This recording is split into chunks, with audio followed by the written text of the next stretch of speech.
really quickly. So we'll call the meeting to order. It's 9:59 on November 21st. And Eduardo, can you proceed with roll call? Sure. All right. Chair Cesar Blanco. Here. Vice Chair Javier Perea. Here. Commissioner Jackie Butler. Mayor Rudy Cruz. Representative Chris Canales. Mayor Ramon Cano. Mayor Miguel Chacon. Representative Alejandra Chavez. Senator Joseph Cervantes. Aaron Chavarria. Anthony DeKaiser. Representative Art Fierro. Commissioner Gloria Gameros. Representative Mary Gonzalez. Iber Hernandez. Commissioner Ilan Holguin. Mayor Renard Johnson. Mayor Martin Lerma. Dion Mack. Representative Joe Moody. Representative Eddie Morales. Mayor Diana Murillo. Tony Nevares. Representative Claudia Ordaz. Representative Vince Perez. Present online. Mayor Rachel Quintana. Mayor Andres Renteria. Judge Samaniego. Representative Sarah Silva and Tomas Trevino. So we do have quorum. Okay, we have quorum. We do have folks signed up for public comment. However, we're going to take those public comments. We'll take public comment at individual items. Okay. Moving on to discussion and action. You want to do the Pledge of Allegiance again? Yeah, that's discussion and action under item 1. Oh, you want to? Yeah, we'll do the pledge again.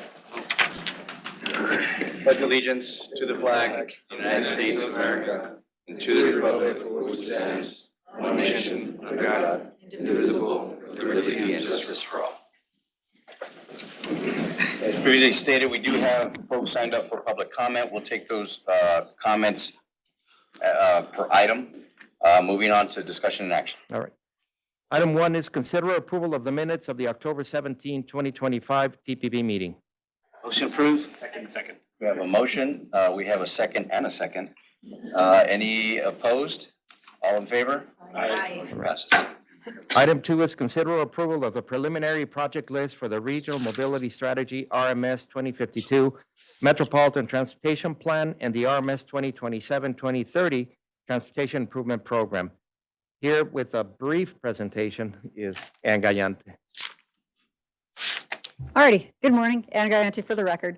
So we're here today to approve the project list for the upcoming Metropolitan Transportation Plan. This is our long-range document.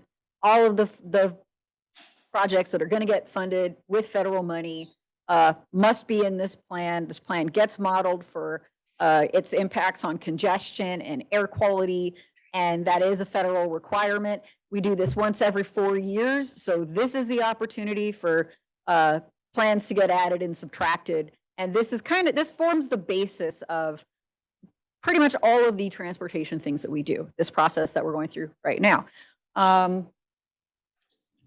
Let's see, we can probably skip ahead to the project call results, but briefly, we're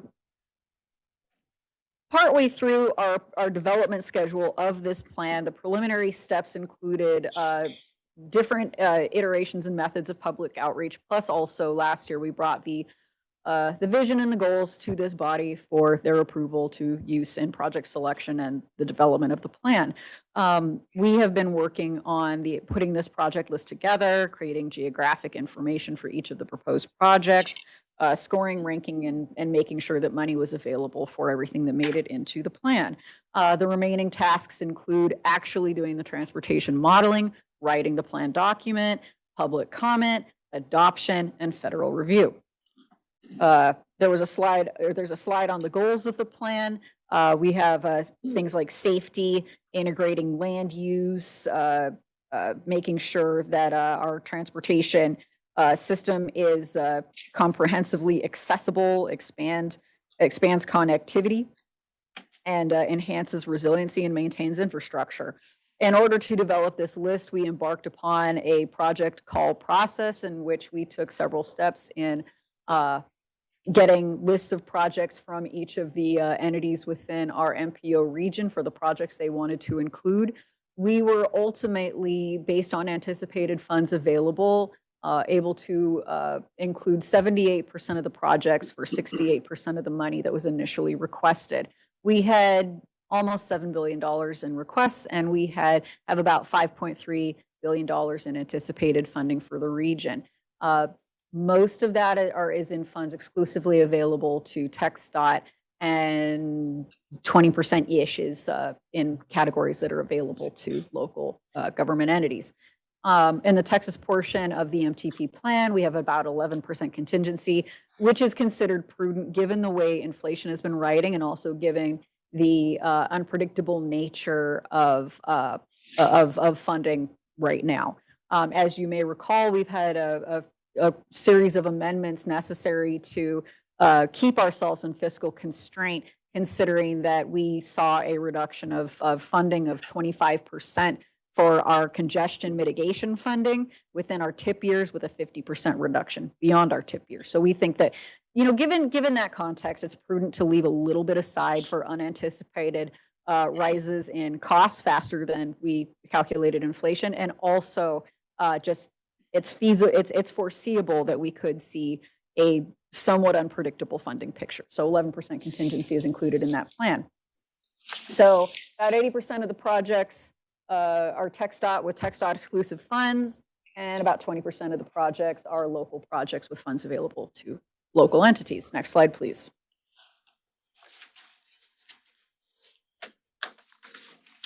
This is a map. This shows where the proposed projects are going to be located throughout our MPO region. This is available in your backup.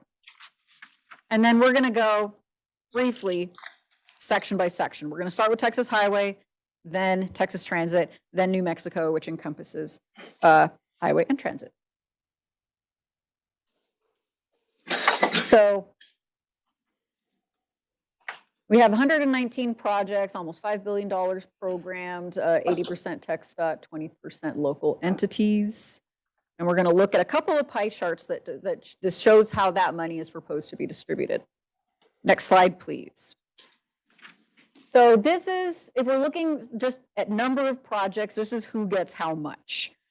So the larger chunks, we've got City of El Paso and TxDOT having the most, with good chunks by Socorro, the county, Horizon City, and then also we have a few for San Elizario, Project Amistad, one combined city and county project, one for UTEP, one for Vinton, and one for Anthony.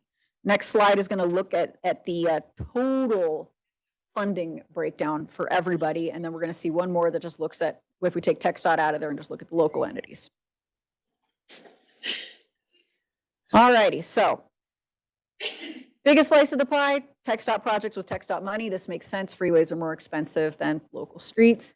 And then you can see in the other roughly quarter of the pie, the share that everybody else gets.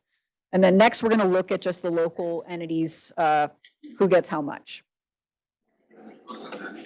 Next slide, please. So this is a breakdown if we take TxDOT out of it and we just show the distribution of the local funds to the various local entities. About half of that goes to the City of El Paso, and county gets a little more than a quarter, and then everybody else gets is in the remaining quarter. Next slide, please.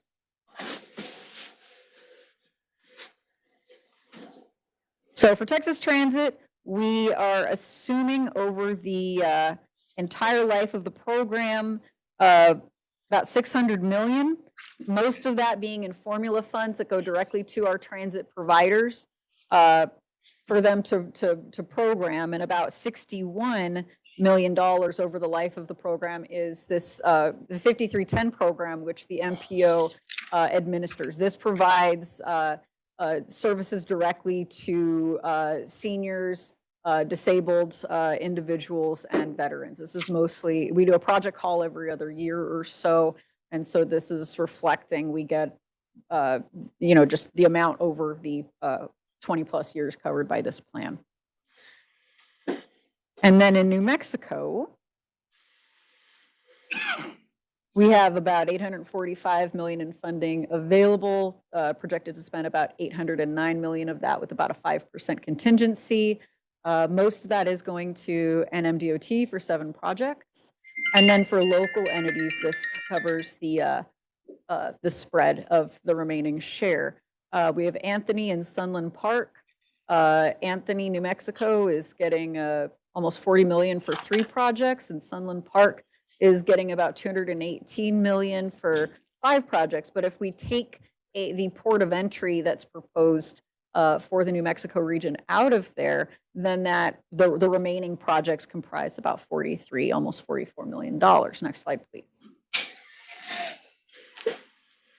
So that is just an overhead view of the 100 and some odd projects that are programmed over the next 20 plus years for our program in this project list that we're presenting to you for approval today.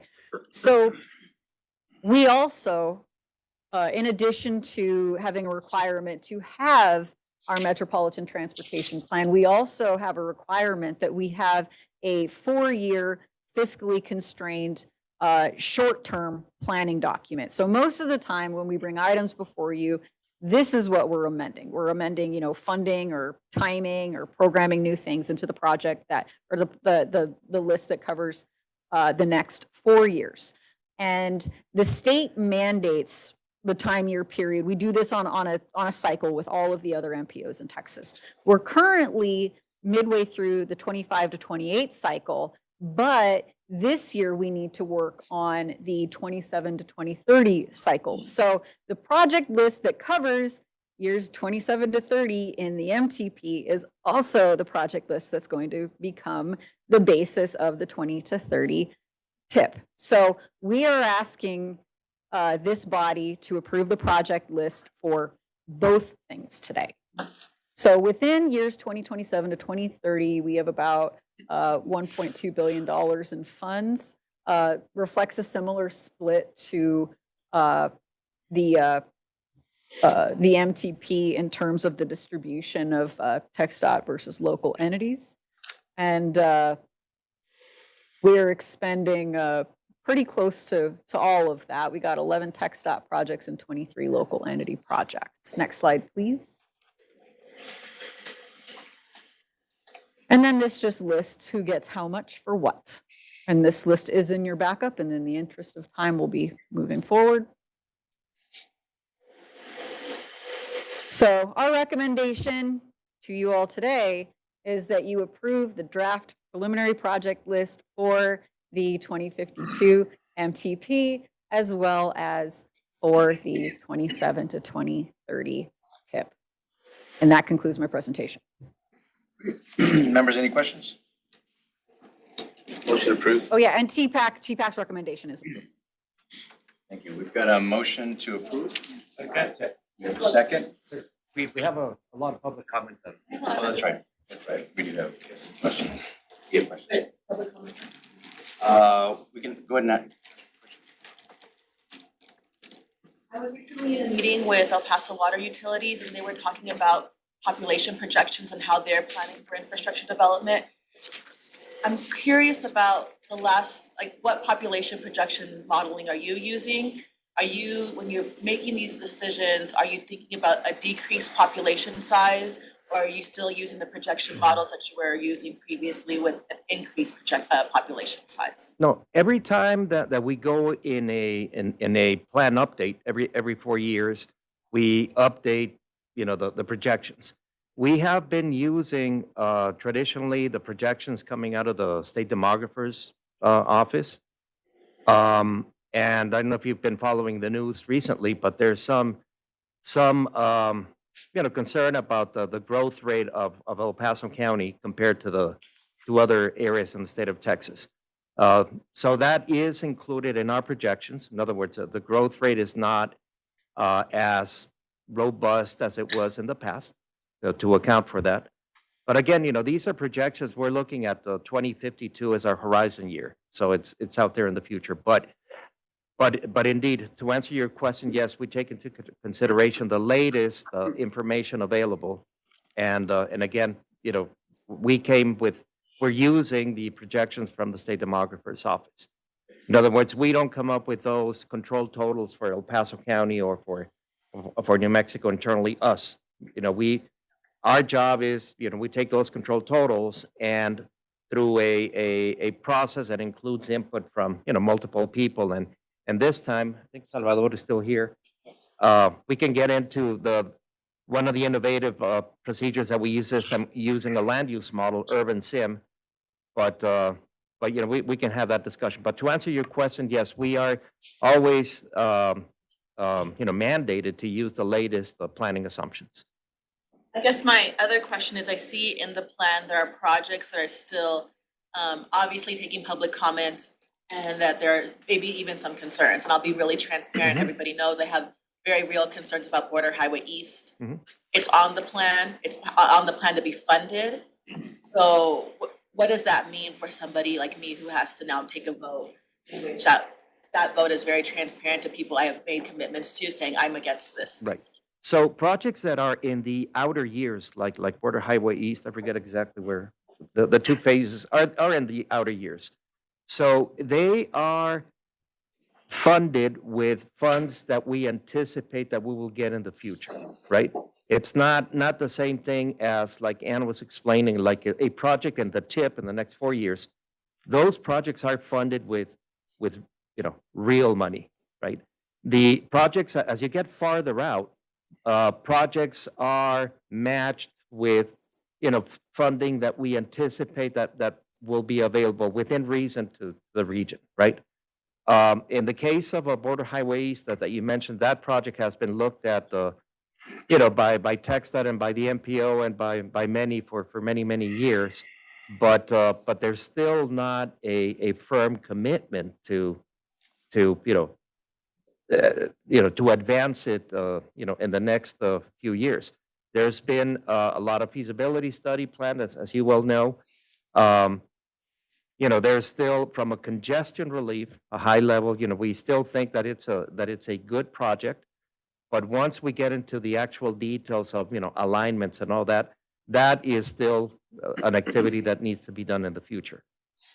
But we still think that from a regional perspective and for. My question wasn't about you selling Border Highway East. My question is it's on the plan and it has some potential, it has predicted funding connected to it in this proposal. So voting for this, I would be therefore supporting the predicted funding for the future. Is that accurate? Yeah. Along with how many projects? 118 projects. I understand. All right. We have Representative Canales, and then we'll have the mayor. I marked a few projects. I had questions.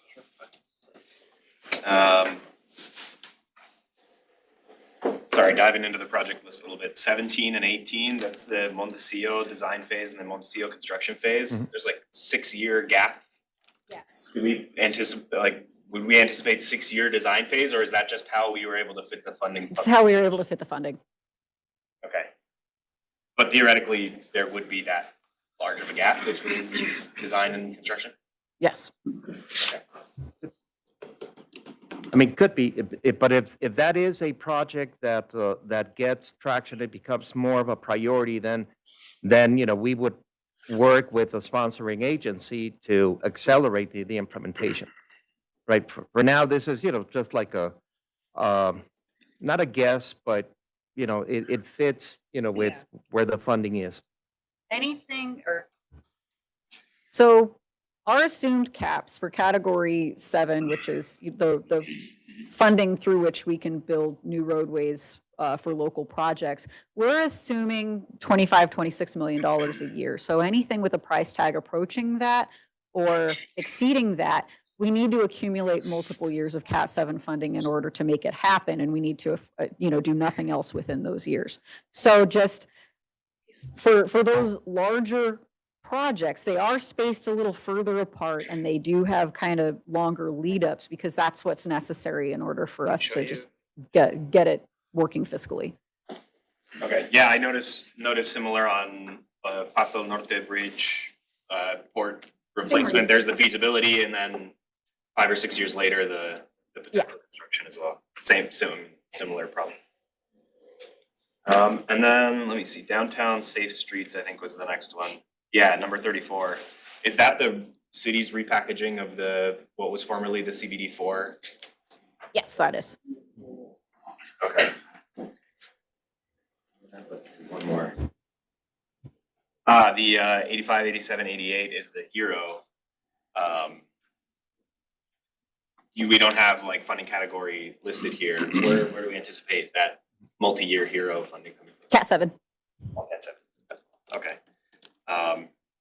And we anticipate we'll have sustainable source of Cat 7 for hero into at least these few future years. For Hero, yes. For CRP, we are assuming that program ends after 2028. Okay. Yeah, text up. Love the hero program. I hope that we find something long-term sustainable for that program as well. Maybe your most frequent caller. Every time I see someone trying to change a tire with their foot hanging out into the lane, I call and there's a hero there within a few minutes. So really appreciate that program. And to that point, that is the only TxDOT project that is funded with Category 7. That's not a traditional TxDOT project. I think like you well say, I mean, everybody uses Hero. So, we feel that it's not just a TxDOT project, right? So it helps everybody. So They administer the program, but it benefits. exactly right. That was all of my project-specific questions. Thank you. Thank you. Mayor? So I'm going to piggyback a little bit off of the question that Representative Gonzalez had concerning the modeling and I'd like to talk a little bit about the growth and how this was all put together. I think there's more a question, can this be amended before the 4-year timeline, right? Within those 4 years. And the reason why is Horizon City, 2 years ago, we had a growth rate of around 19%. We're 2 years now, as of 2 months ago, we're at 31.9% growth rate. So that's just going to keep increasing for Horizon City. So this project list, I mean, going through all the projects, yes, those are needed. However, I think the timelines that are here we're going to reach those so much faster than we had anticipated. Now, the question is, and this is kind of for everybody here, because everybody's going to experiencing growth on that side of town. Socorro, Sanelli. If that happens, how can these be amended, or is there another look that, can we take another look at that here in a couple of years prior to the 4 years? Because honestly, with 4 years from now, I could be at an even higher growth rate. And right now, I'm looking at, in 4 years, we're going to increase our population by about 10,000 people. So how do we do that? Well, it's a loaded question. Okay. It really is. Couple of different, this is going to be a little bit of a nuanced answer. So within our transportation modeling, we have what's called network years, which basically it's a snapshot of everything that's open to the public on each of those years. So right now, the very first snapshot, we're using 2022 as a basis. The first snapshot is taken at 2027, then 2032, 2042, and 2052. If you are moving projects within the same network year, we don't need to rerun the model. We might need to do formal amendments to get things in the 4-year fiscally constrained plan, provided additional money is found, because we can only program as fast as we can find funds. If you are going to be changing network years, if you're going to be accelerating something into a sooner snapshot than it was additionally programmed, that does require us to rerun the model. And it is technically possible. There is a process for it. It takes about 18 months. And we had to do that for a couple of projects with an amended MTP process that concluded this past April. So there is a process, but it is much easier on all parties involved, to wait till the 4-year opening of the project list. But I think part of the answer is on the demographics, right? On growth rates and all that. So we are anticipating that explosive growth. The question is, how do we address it, right? And that's what we still need to do with this. This is why we're calling this a preliminary project list, because now that we have this, a higher level of certainty on what projects are going to make it, now we need to start running the models and make sure that we are addressing congestion in the best way that we can. And it's not just about congestion, it's safety and it's, connectivity and so on. But what is also true is that, because we've seen that in the past, right? There's not enough money to cover all of the needs for everybody throughout the region. I mean, there's not. So that's why we go through this process, and we are very careful to prioritize, evaluate and prioritize projects, right? And to do that, we go through a process. It's a quantitative. There's a selection criteria that we coordinated through the Technical Advisory Committee, through TPAC. And so that's a little bit more quantitative. But the other piece that I personally feel is very important is that we went back to the agencies and make sure that we understand the individual priorities for the city of El Paso, for the county, for Horizon, for all of you, because no selection criteria is perfect, right? As much as we love to say that it's data driven and all that, right?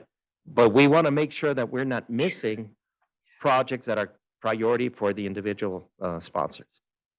So it's a long answer to your question that it's not easy, but we do the best that we can, but we are including those growth projections. And honestly, I just wanted clarification to make sure that we could do that within the 4 years. Yes. Because honestly, the growth that we're looking at Right. here on that side of the county is, we probably need to take a look at that model again, because it's just growing so fast out there. Right. Thank you. Representative Chavez. Chairman, the projected cost that's listed, is that projected in the year that the project is going to take place? Yes. And I guess a little bit, like Mayor Renteria was saying, is there any opportunity to advance some of these projects in the future? Yes. I mean, for example, if additional funding is found, through a local source or through like a federal grant or something, yeah, clearly those projects will be advanced.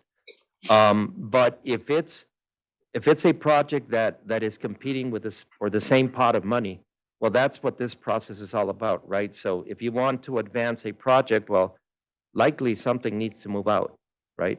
So those discussions are the ones that happen as part of the process.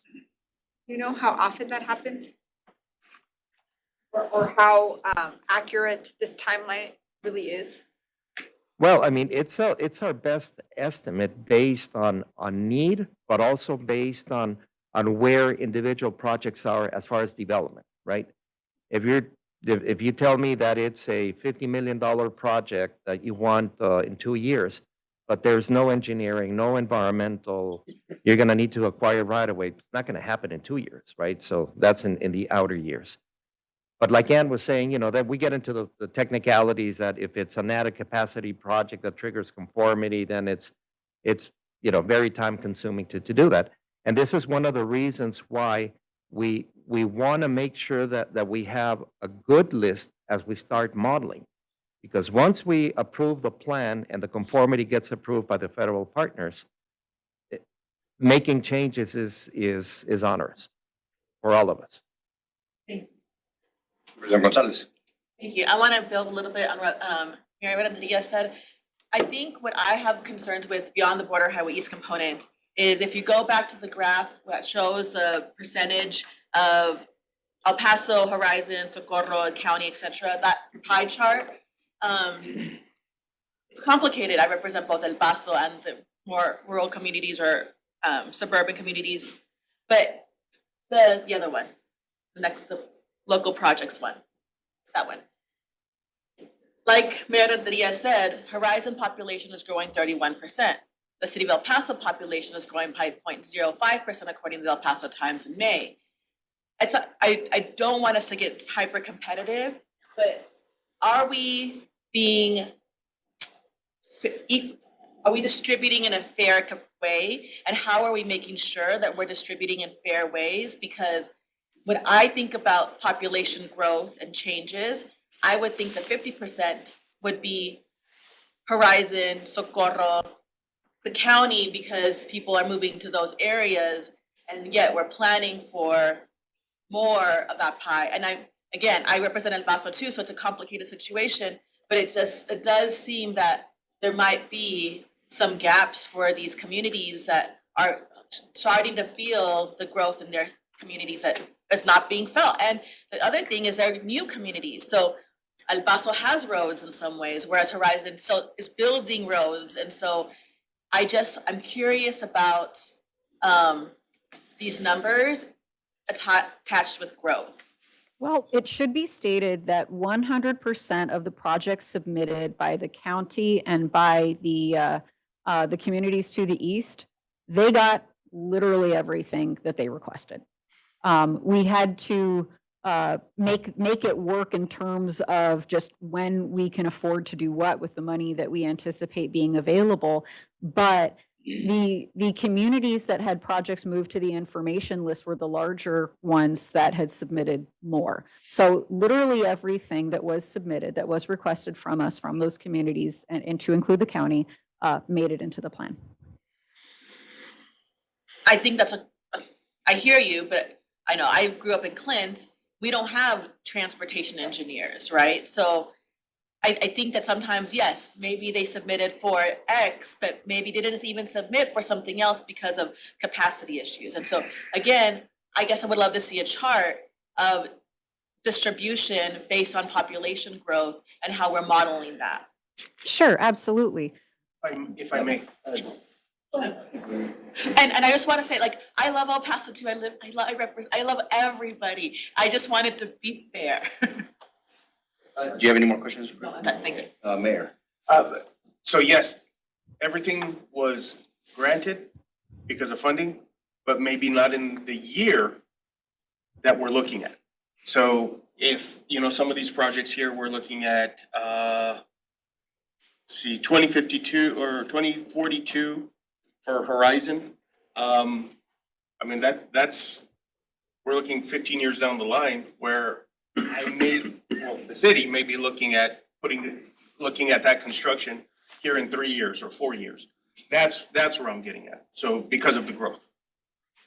So I understand completely, and we're grateful that the funding is there. Believe me, it's a funding game. We understand. Right. So Thank So, you. I'm sorry. I think it was just a comment. Yes. So I think one of the things also to remember is that when we're analyzing this, part of decision lens is a criteria. We're not just solely looking at population, but we're looking at where active transportation is. We're looking at some of the exterior transportation actually coming into the city of El Paso, right? So there were other criteria that were looked at, not solely Correct. based upon that. So maybe Yeah. So it's not necessarily, where population is, right? But it's more where the trends and where we are anticipating growth and congestion, right? So that's to your point, Rep. Gonzalez.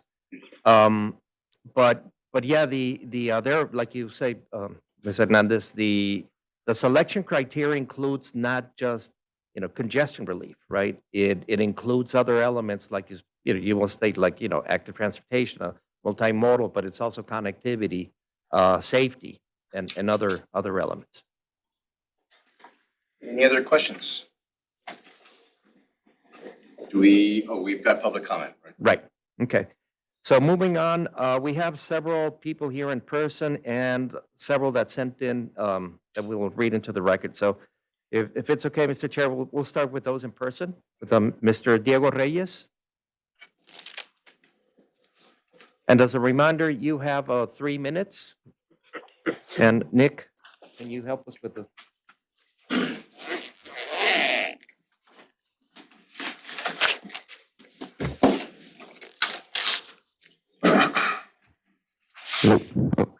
Hi, I'm Diego Reyes, and I wanted to speak on agenda item 2 and setting aside the funds for the downtown deck plaza.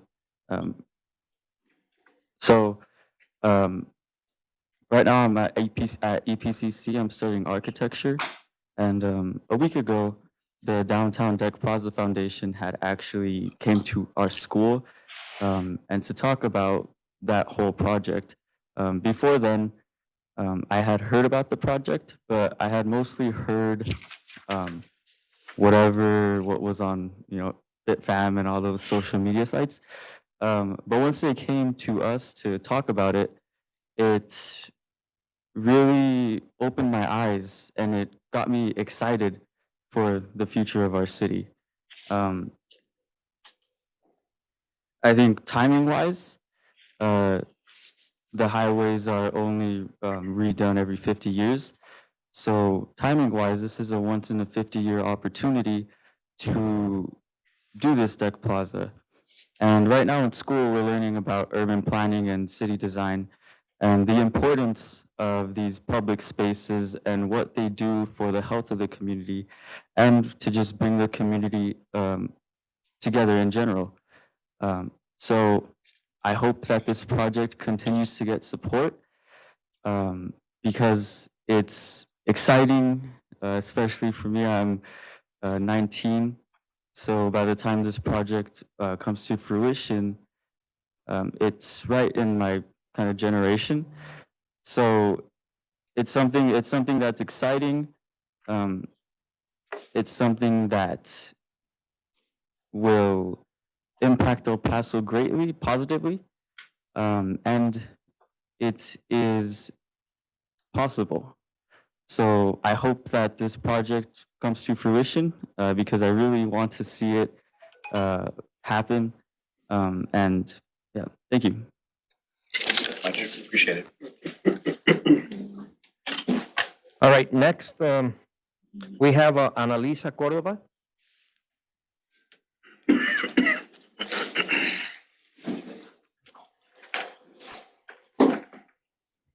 Good morning. My name is Analisa Cordova, and I stand before you today to speak on item number 2 as you discuss the recommended project list for the region's 2052 Metropolitan Transportation Plan. I'm here to support the designation of a full $25 million in funding for the transformative Deck Plaza project. I commend our elected representatives for their vision and commitment to modernizing I-10, but that modernization must include the breathtaking vision of a 6.5-acre green space, which will fundamentally be a new jewel in our downtown. I'm a 5th-generation El Pasoan West Side resident, and I have been civically engaged before I could vote. I've advocated for every quality of life project because they're more than amenities. They are investments that generate value for our residents, attract tourists, inspire our expats to return home. My grandparents' first home stood right along I-10 on the corner of Brown and Missouri Street. I have a personal generational connection to this corridor. Think about the tourism. The drive through El Paso on I-10 is the one thing every out-of-towner mentions when you say you're from El Paso.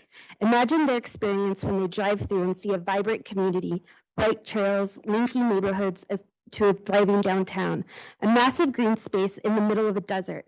They won't just pass through, they will make El Paso a destination, pull off the road, and spend money at our businesses. Investing in the Deck Plaza is investing in the future of this region. By capping the freeway, we are ensuring that this major infrastructure project does more than move traffic. It strengthens the connections between our neighborhoods and downtown that will dramatically elevate the quality of life for every resident. Since the renovation of downtown, I've planned countless fundraisers at San Jacinto and have used our beautiful downtown as a backdrop for an alfresco gala. I can tell you plainly, San Jacinto Park, while beautiful, is not big enough. People are starving for community spaces where they can truly gather. I work downtown, and at night, I see running and cycling groups in droves. We need a park big enough to hold concerts, major events, large runs, and outdoor movies. On the eve of Winterfest, there's no better time than today to fully support the Deck Plaza. I traveled to Austin and spent money to participate in their Trail of Lights run. Imagine the pride of being able to do that right here in my own community. Please support the $25 million to fund the Deck Park Plaza. and make this vision a reality. Thank you. All right, next, we have Daniela Estrada.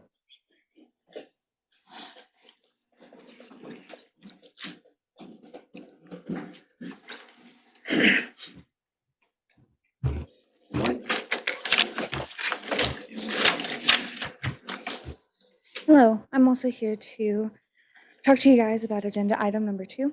My name is Daniela Estrada, and I'm a proud born and raised El Pasoan.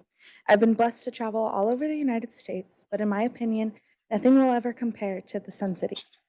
The city deserves to look the way it makes its residents and visitors feel. 50 years ago, when I-10 split downtown, they split the heart of El Paso into 2. Now we're given the chance through the DEC project to unify the past, present, and future generations of El Paso. The DEC project is an opportunity to reconnect communities and bring a world-class urban park to El Paso. As a public health student attending UTEP, I must mention the tremendous public health benefits the DEC park would have. In a study published by the NIH, it was found that public parks are critical resources for physical activity in minority communities. Because residential proximity is strongly associated with physical activity and park use, the number and location of parks are currently insufficient to serve local populations well, end quote. With that statistic being said, I ask, what is a better location to serve our local minority population of 81% Hispanic population than the heart of this city? Another study also published by the NIH links green spaces to better mental health, including lower odds of anxiety and depression. The DEC project provides an opportunity to not only beautify El Paso by displaying its unique and wondrous flora, but also it impacts the mental well-being of its citizens and visitors. The scientific journal concludes with a call to action that, quote, more green spaces should be considered in city planning, end quote. I believe El Paso is just the city to answer that call. The DEC park would help bring El Paso to a healthier tomorrow. I hope that we have your support and we can build an even better El Paso, one that is healthy, safe, and united. Thank you. Thank you.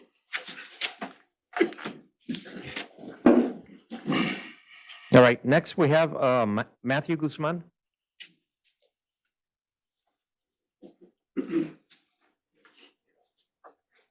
And after him, Manny Rodriguez. You want to get closer to him?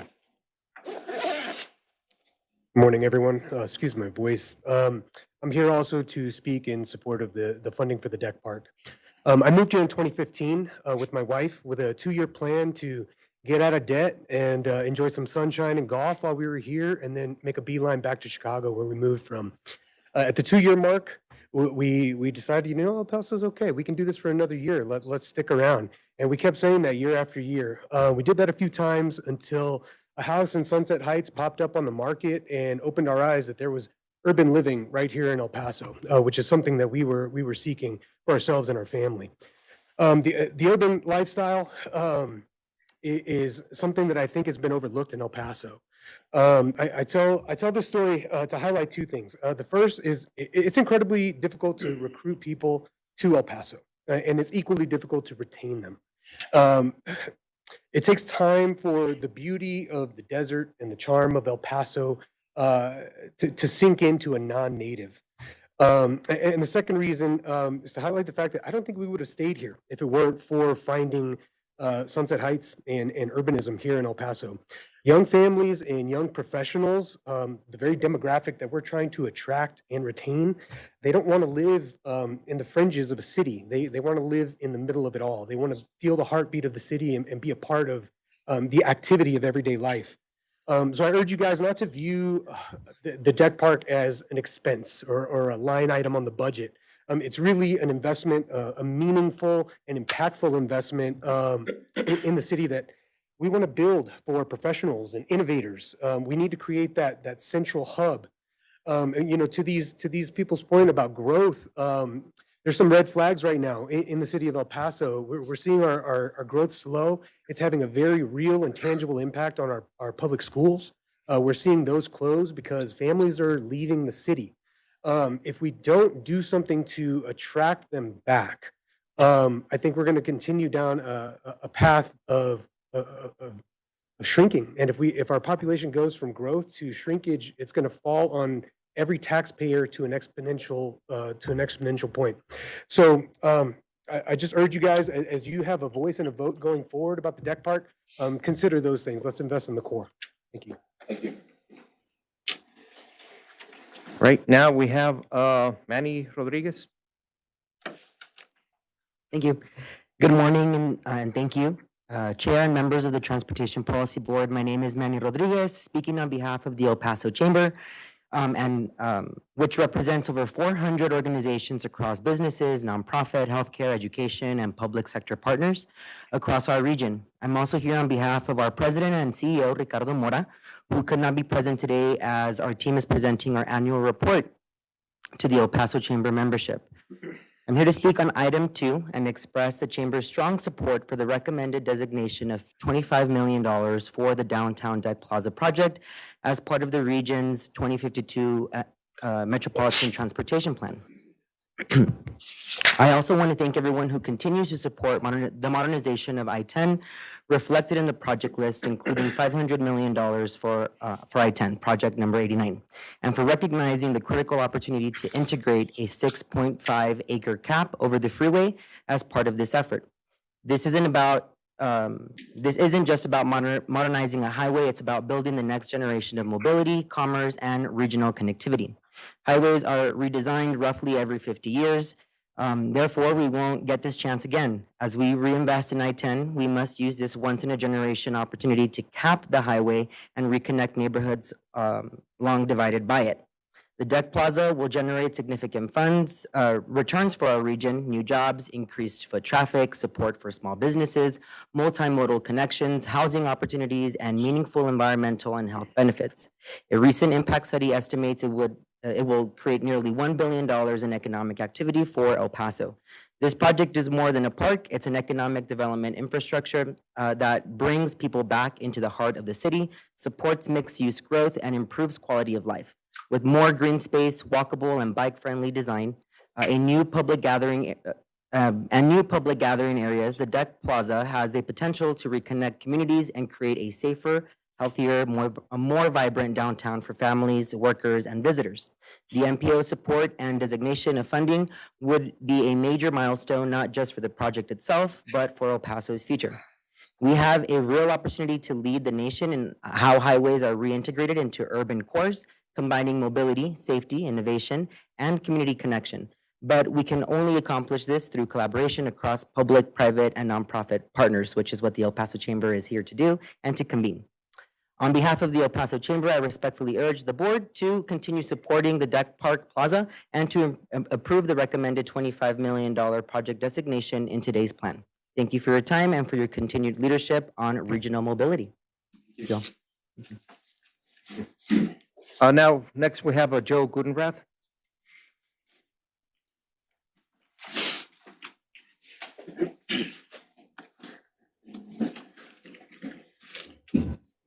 Good morning, Joe Gudenrath, Executive Director of the Downtown Management District, and I also sit on the Deck Plaza Foundation. Got a lot of great speakers, so I'm not going to repeat a lot of what they've had to say. But within the Downtown Management District, while we're a jurisdiction within the heart of this area here and primarily serve the property owners and businesses and stakeholders within the district, we view it as part of our obligation and our goal to really develop downtown as a regional economic driver for the entire region and to attract people from outside of El Paso into our community to help further our economy again throughout the region. The Deck Plaza Foundation has done an extensive study on the economic benefits of the Deck Plaza. I'm here to also talk about in support of the support for the Deck Plaza, as well as the modernization of I-10. Appreciate your support in that. And then back to the Deck Plaza Foundation has supported or has created an economic impact study that can get into the details of how beneficial the Deck Plaza will be. But I also want to highlight the qualitative benefits that this transportation, the modernization of I-10, as well as the creation of this once-in-a-lifetime opportunity for public investment in public space will be for our community. Tomorrow's a big day for downtown in El Paso and the region. I want to thank the city of El Paso and give them a plug for all the work they're doing with Winterfest. If you want to see how transportation impact and public spaces impact the quality of life of our community, come downtown tomorrow. What you will see are people from throughout the entire El Paso region, visitors to our community, enjoying our public spaces.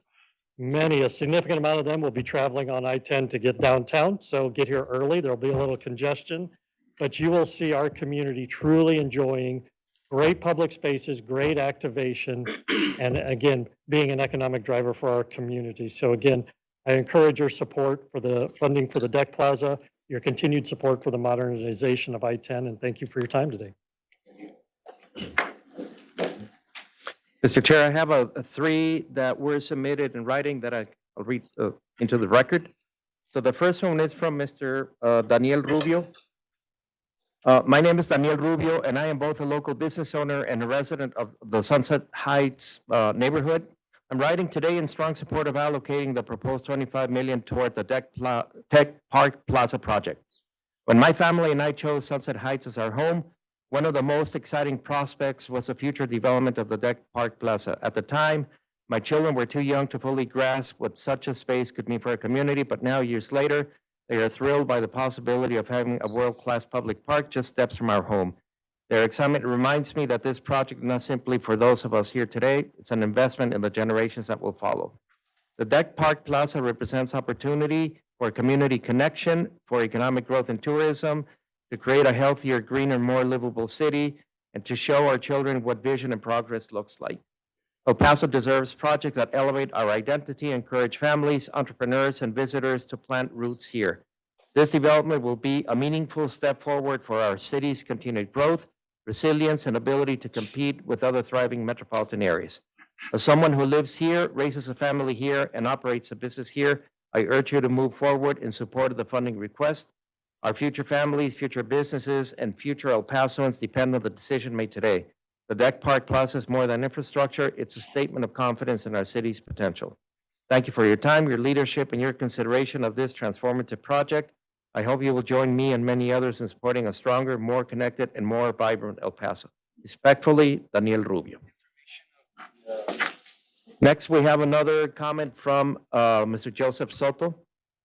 Hello, my name is Joseph Soto, and I'm writing to express my support for item 2 of the project list for this region's 2052 Metropolitan Transportation Plan. I support designating $25 million for funding of the Deck Plaza project. My appreciation goes to our elected officials for continuing to help modernize downtown. My family has lived and worked downtown and South El Paso for almost 100 years. My grandfather and father witnessed the construction of I-10 in the late 50s and early 60s, which resulted in the separation of downtown. Now, with a new highway update occurring, I believe we have a chance to not only reunify the area, but add beauty and opportunities. As a business owner, I not only work in the downtown area, but also frequently enjoy the many events and attractions that are present here. By building the Deck Plaza, we will expand the opportunities present in our city.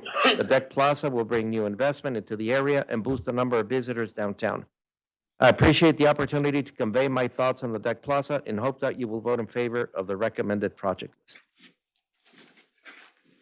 And then finally, we have a comment from Piers Posiger. Is that Posiger? And I checked with legal to see if there was any issues with this. And you'll see. Dear MPO, my name is Piers Posiger, and I am 9 years old. I think we need the Deck Park because it is something a lot of El Pasoans have wanted. It is also one of our biggest projects that we have been looking forward to. The Deck Park could give other people from out of town something to come see, and it would also make downtown look a lot nicer and give kids and families time to enjoy. One of my friends, who is also 9 years old, wants the Deck Park too. A lot of people are crossing their fingers for the Deck Park. Sincerely, Piers Posiger. So, any more public comment? That's it for public comment. Do we have a motion? Motion approved. We have a motion. Do we have a second? Do we have a second? Second. Second. All in favor, say aye. Aye. All opposed? Nay. One opposed. Motion passes. All right, item number 3 is consider approval of amendments to the El Paso MPO bylaws. Mr. Chairman. Yeah, let me take an opportunity to touch base on this. I know this is an agenda item that we've focused on in the past, but I want to clarify a point from last TPP's meeting regarding the county attorney's office work with the MPO. Commissioner Butler had noted that the county attorney was waiting for the commissioner's court to meet before submitting recommendations. And at that time, we didn't have the full context for the timing. And with that information that we have now, I want to make sure that I'm very clear that the county attorney's office was working within their own procedural time constraints and that they were coordinating with the MPO, our legal counsel, in order to provide that input. However, the timing made it impossible to meet those posting deadlines required under the MPO bylaws. So I want to clarify my comments. They weren't intended to highlight those procedural realities. They were intended rather, and I don't want to suggest that the county attorney's office did not cooperate. And I know we've got our county attorney, Christina Sanchez, here, and her deputy, Erica Rosales, who have been working very closely with our legal counsel as well. So they were working under their constraints as well. So I want to make sure that if my comments made it sound that way, I apologize if they do and they were inaccurate. But that leads us to the larger issue before us today on this agenda item. This situation demonstrates why it's neither sustainable nor appropriate for an external government entity to influence or to control the government structure of this TPB. Even in the best of intentions, deferring meeting schedules, internal processes create delays. And it's creating a lot of uncertainty within the MPO. And we're risking compliance that may hinder the MPO's ability to move these transportation dollars to these projects. And the MPO, quite frankly, can't operate effectively if its legally mandated timelines depend on another body's calendar or another body's deliberations. This bylaw revision that we're have before us today ensures that the TPP operates independently, that this TPP operates transparently and in full compliance with all the applicable state and federal laws, including the Texas Opens Meeting Act. Specifically, it prevents any outside entity from establishing a quorum within the TPP during its executive session. Over the past several months, 7 to be specific, the MPO and the county representatives have examined multiple options to resolve the quorum issue that we have now. And the MPO evaluated several approaches to maintain that current membership structure, but none proved workable. None of those options are administratively feasible for TPP staff. And Eduardo and his team, they can speak to more in detail if there's additional questions from the board, but these operational challenges they were challenges, and they continue to be. Despite extensive coordination with from the MPO and the county, the current situation that we have now is unsustainable. It's unfair to all the parties involved, especially those constituents that we represent, to continue operating in this way, certainty with this level of risk, of inadvertent legal violations, only to increase this issue and to continue it, allow it to persist. So no statutorily required entity should ever lose its seat at the table. And this current process and some of the proposals, in fact, do that. Under the county proposals, El Paso Area Transit Representative, EPAT, which is currently represented by Commissioner Butler, could be excluded from executive session and those deliberations in executive session that they are legally obligated to participate in. That position represents the people in our county, in the unincorporated area or in the county area that need public transportation. So that voice should be there.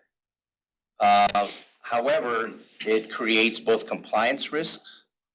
It creates unequal governance, which our attorney has communicated to the county attorney's office as well. So as chair of this body, it's my responsibility to lead the MPO in a lawful, in a transparent, in a fair, and regionally focused manner. And the bylaws revision before you today preserves that representation. It allows all entities to participate and avoids disenfranchising any member that represents El Paso County individuals that need public transportation. It doesn't change the current representation for El Paso County. El Paso County still has its 2 elected officials, currently the judge and Commissioner Olguin.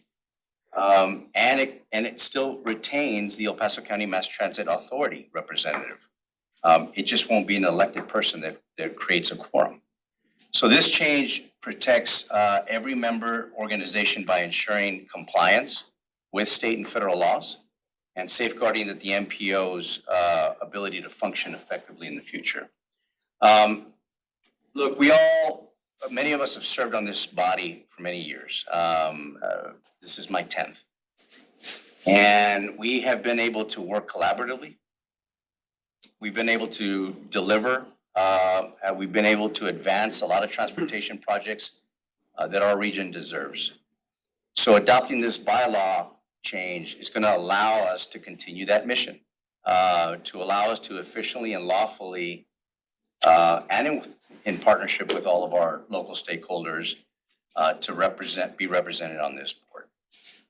So with that, happy to answer any questions from folks or any additional comments. Commissioner Holguin, the floor is yours. Thank you, Mr. Chair, and thank you for your clarification of your prior statements as well as outlining the history of kind of what got us to this point. So I just wanted to make just one final additional clarification. Part of the discussion that was had last month was regarding who might potentially be able to participate in executive session, and of course the concern about excluding the EPATS member that you just mentioned. So prior to today's meeting, and I'm not sure of exactly the date, perhaps Ms. Sanchez has it, the county did provide basically our agreement and our concession to that point. And so I believe it was a suggestion by the MPO's attorney at the last meeting that there always be the same 2 members from the county would be allowed into executive session, so that there's never that uncertainty and that possibility of the EPATS member not being able to participate that you just mentioned. So that's something that the county did agree to based on the last meeting's discussion. So I just wanted to make sure the entire body was aware of that concession by the county. Any other questions? Some questions, Procedurally first, because I think, obviously all the discussion thus far is about another entity having an operating quorum here or an executive session.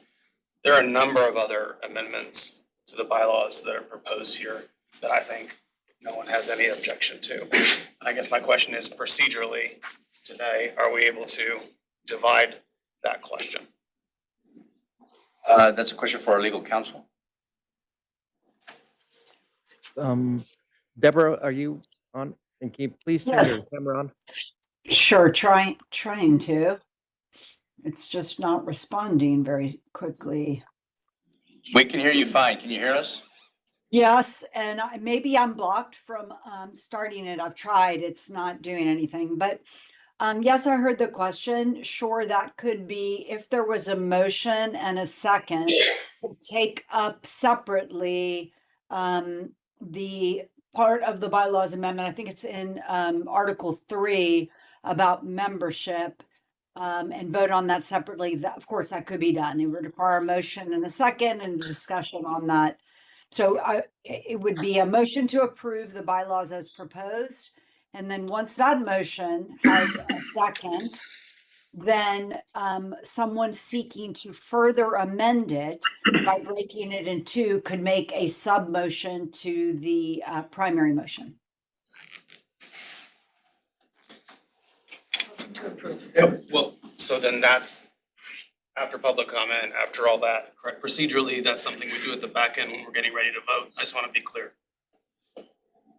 Right, I mean, after an initial presentation, which I think is basically being made now, there could, it would be appropriate for someone to move to adopt the bylaws as proposed, get a second, and then at that point, when the chair calls for discussion, someone like you could make a motion, a sub motion to break it into two parts.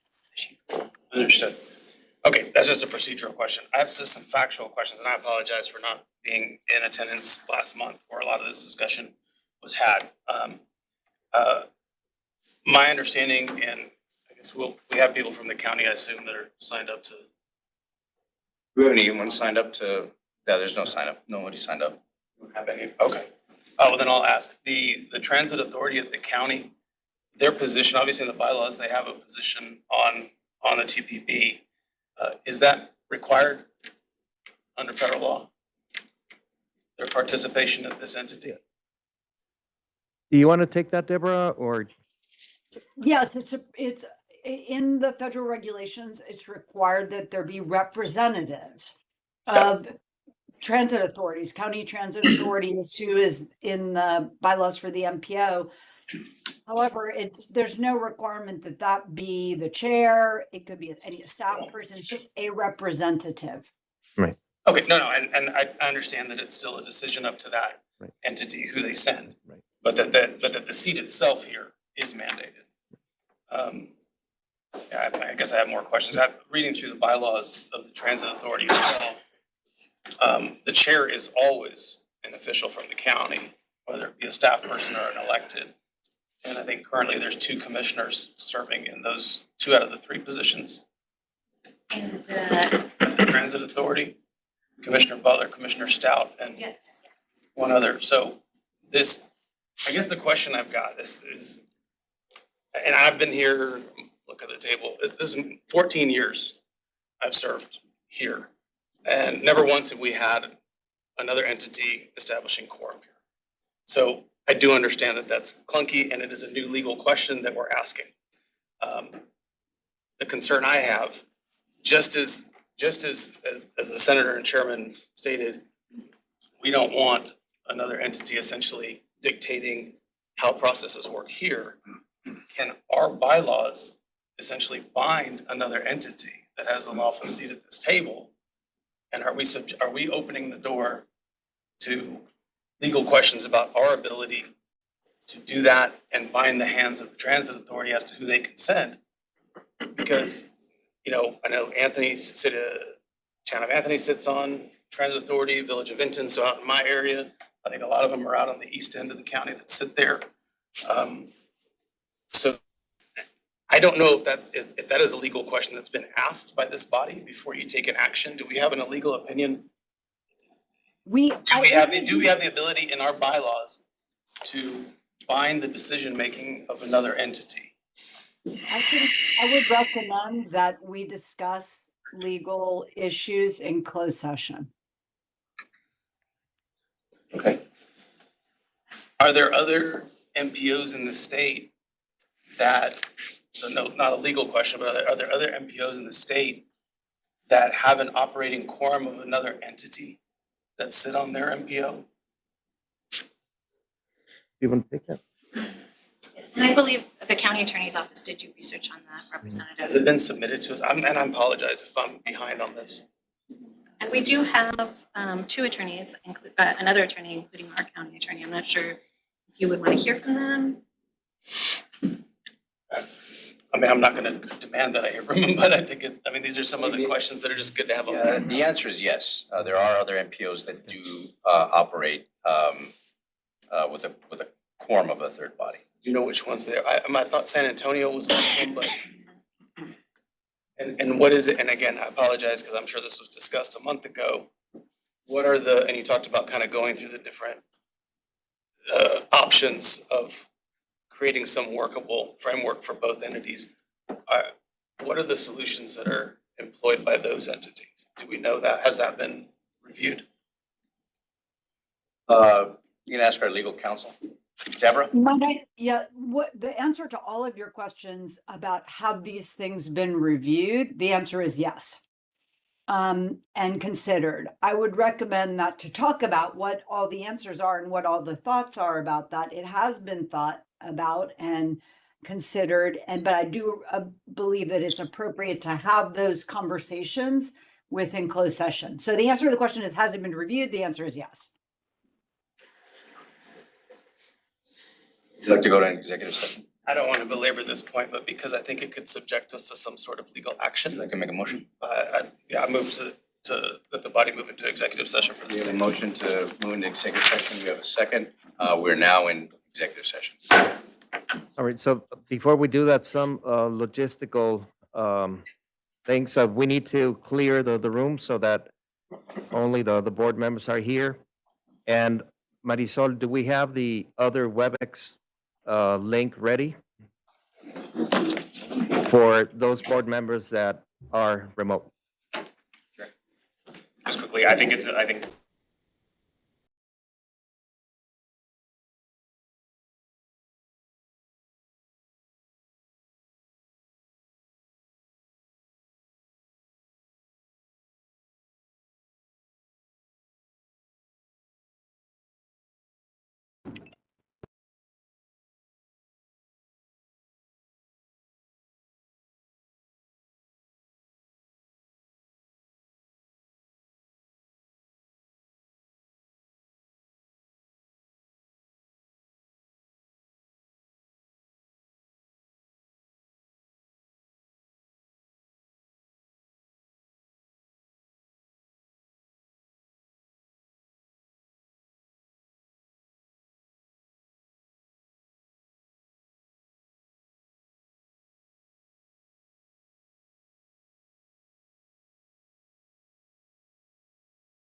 Then,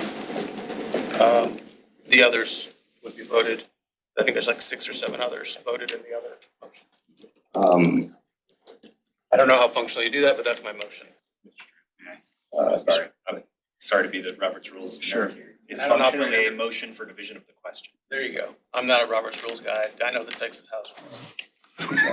Okay, so we have a motion, so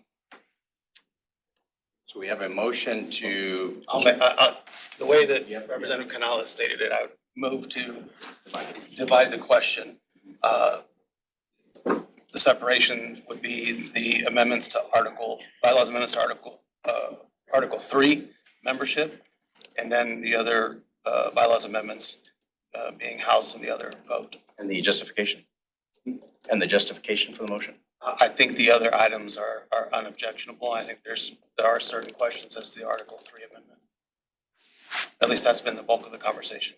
Sure, may I ask one clarifying question before there's a second? Article 3 also contains the addition of the non-voting member from Ciudad Juarez.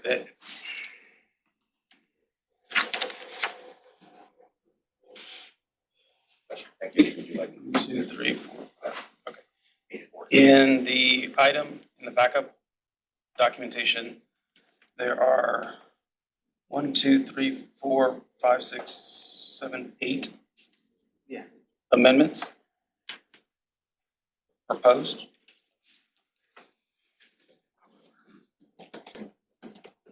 And the only item that I would like to divide is the second bullet point there, addition of clarifying language on where is it? Not that one.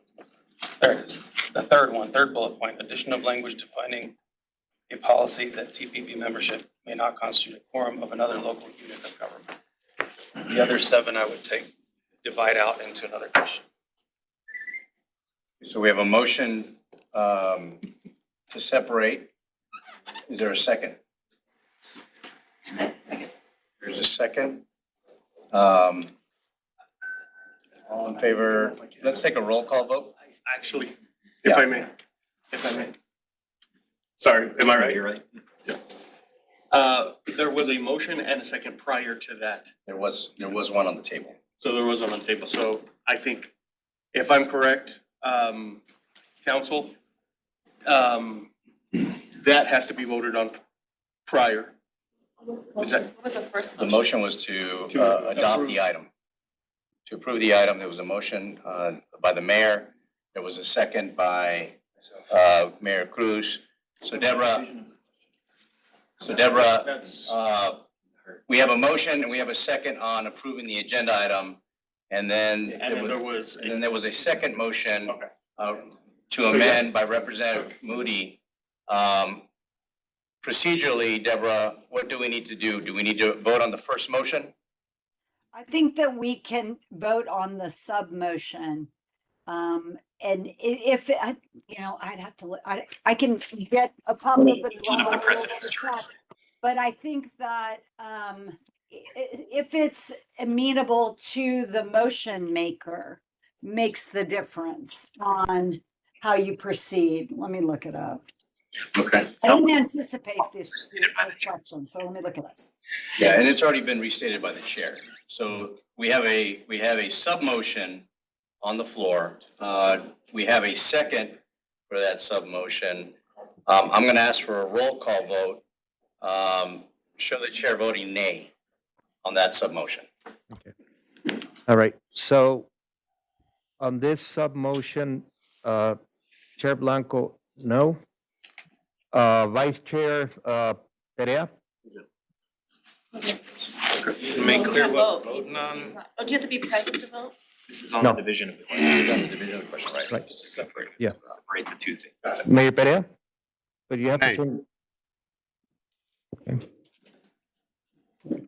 Mayor Cruz? Representative Canales? Aye. Mayor Chacon?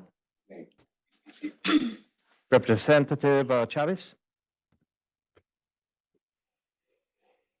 We're voting on the first motion or? No. On the Just division. divide, the just to second. divide them.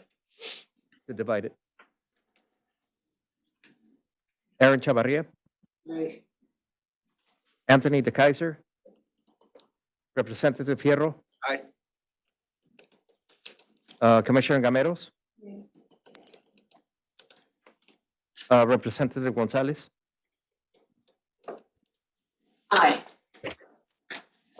Yvette Hernandez? Commissioner Olguin? Mayor Johnson? Mayor Lerma? Representative Moody? Aye. Representative Perez? This is a vote to divide the items? Yes. Nay. Mayor Renteria? And Tomas Trevino? All right, so the nays. So the nays have it. The motion for division does not pass. Back to the main motion. We have a second, and we have a motion, and we have a second. All in favor say, well, let's take a roll call vote. All in favor say aye. Those against, obviously nay. Roll call. Show the chair voting aye on the motion. Okay. Vice Chair Perea?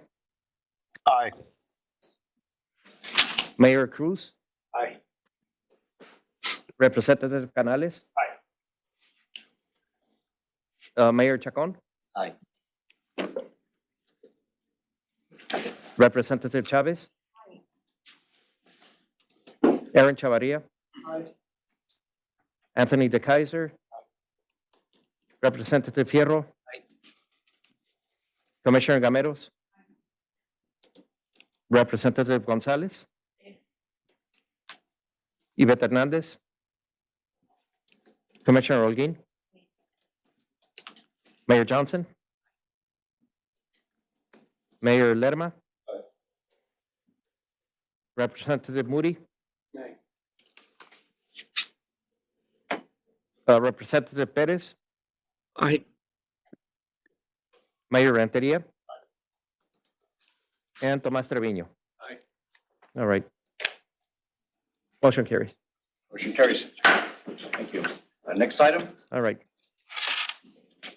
Item number 4, consider adoption of the Borderplex Safe Mobility Plan and its goal of continually reducing and ultimately eliminating the number of fatalities, serious injuries, and cycling and pedestrian-related crashes by half in 2035 and by 0 in 2050 through implementing safety countermeasures. So we have a presentation on this, but I think, Mr. Chair, if it's okay with you, you know that we've been working on this safety action plan, and one of the requirements from the federal grant program is for this board to adopt it. And We've lost quorum. okay. Okay, 13? Not on there. 13, yes, we're 14. one. Check to see if anyone went to the restroom.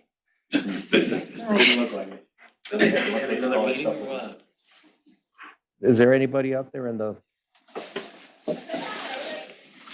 Grab. Hold hostage. Sorry.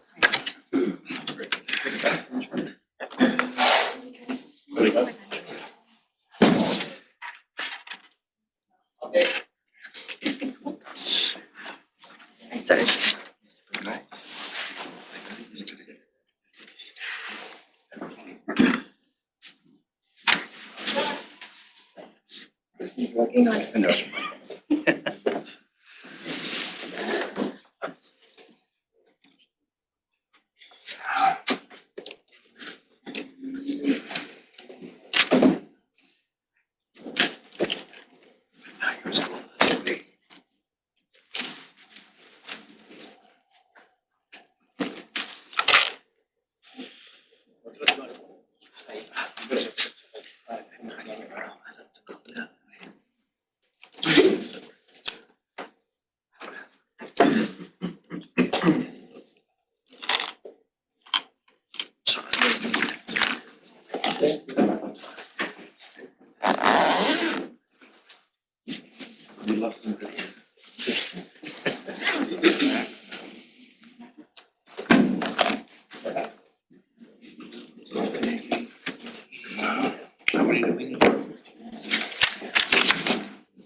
Coming up, he was trying to get somebody else. Yeah, he's true. He's coming back. He left his laptop. I know where he is. I went there too. They are, at least to me. Yeah. I make a phone call right here. Try to clear my morning. Yeah. Yeah.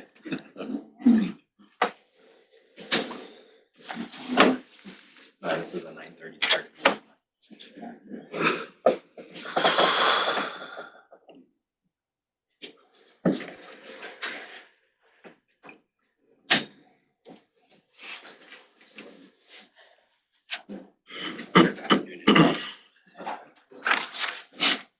Good.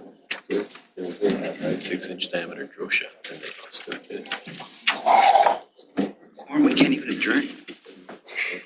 Is there somebody who just like went to the bathroom? He's coming back. Fine, you got it. Such a quick. I ran outside looking for him, but. We're good? Yeah.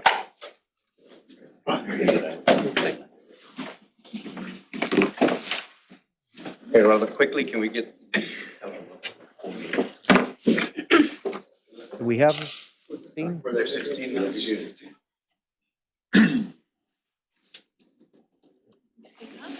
1, 2, 3, 4, 5, 6, 7, 8, 9, 10. Okay, there we go. We got quorum again. So again, on item 4, what we need is what we're asking for is the approval of the adoption of the Boardplex Safe Mobility Plan, our safety action plan. That's all the information is in your backup. Members, any questions? Sir. We have a motion to approve. We have a second. All in favor, say aye. Aye. Any opposed? Motion passes.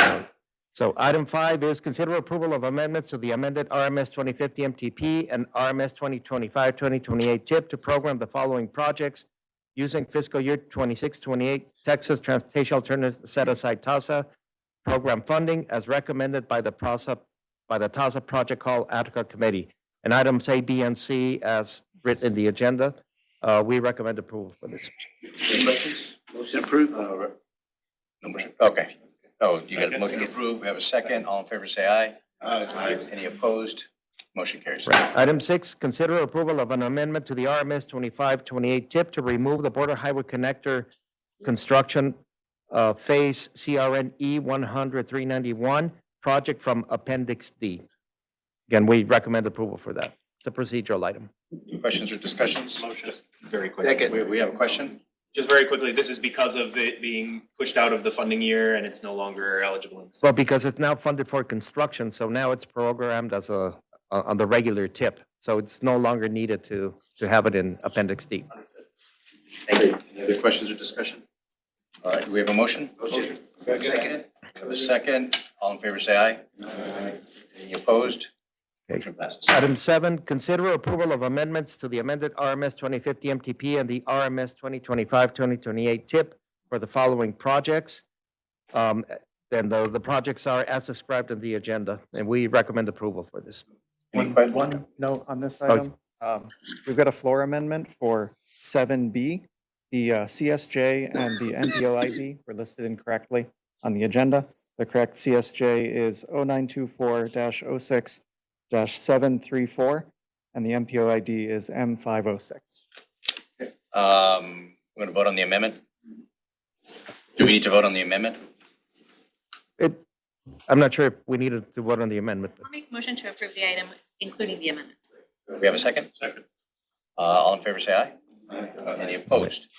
Okay. Item 8, consider approval of an amendment to the amended RMS 2050 MTP and the RMS 2025-2028 TIP for the Delake Street Construction Project to move the project from fiscal year 27 to fiscal year 29 and to deprogram the project from the RMS 2025-2028 TIP. The item is just to move it, and it's procedural in terms of moving from one TIP to the other. So we recommend approval. Any questions, members? Any discussion? Do we have a motion? Motion approved. Motion, we have a second. All in favor, say aye. Aye. All opposed? All right. Item 9 is consider authorizing the executive director to execute the contract amendment between the Texas Commission on Environmental Quality, TCEQ, and the El Paso MPO for the Rider 7 State and Local Air Quality Planning Program, PM 2.5 program, contract number 582-24-01394, to include an additional $320,510.06 in funding for fiscal years 26 and 27. This is a great thing. We get more money from TCEQ to continue doing our work, so we obviously recommend approval. Any questions on more money? Agreed. We have a motion to approve. We have a second. All in favor, say aye. Aye. Any opposed? Motion carries. Item 10, consider authorizing the executive director to execute an amendment to task order number 1 between the Texas A&M University Transportation Institute and the El Paso MPO for training, technology, transfer, support, and other related training services to increase a maximum amount payable from $25,000 to $49,000. So again, this is, we use this task order to provide the training to the board. The estimate that we had from 2 years ago of 25,000, we need to increase it. And with this, we should be okay to go through the termination of this task order, which is September of 2027. Any questions? Do we have a motion? We have a motion to approve. We have a second. We have a second. All in favor, say aye. Aye. Any opposed? Motion carries. All right.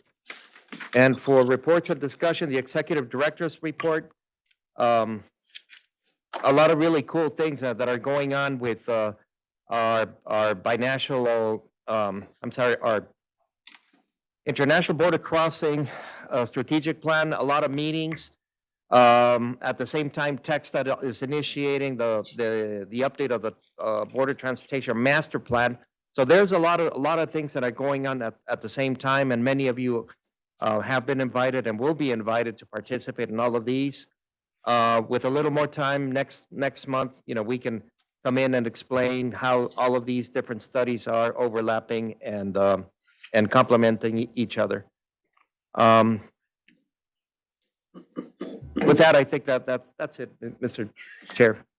Unless you want to stay here for another 2 hours. Second. All right, We can't adjourn. we cannot adjourn. We just lost quorum, so. Grab on, Murray. When he left. Hurting kittens, man. I think we're Don't even sit down. I am elevator.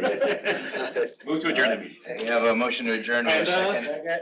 All in favor, say aye. I second. We needed you for the second, that's what.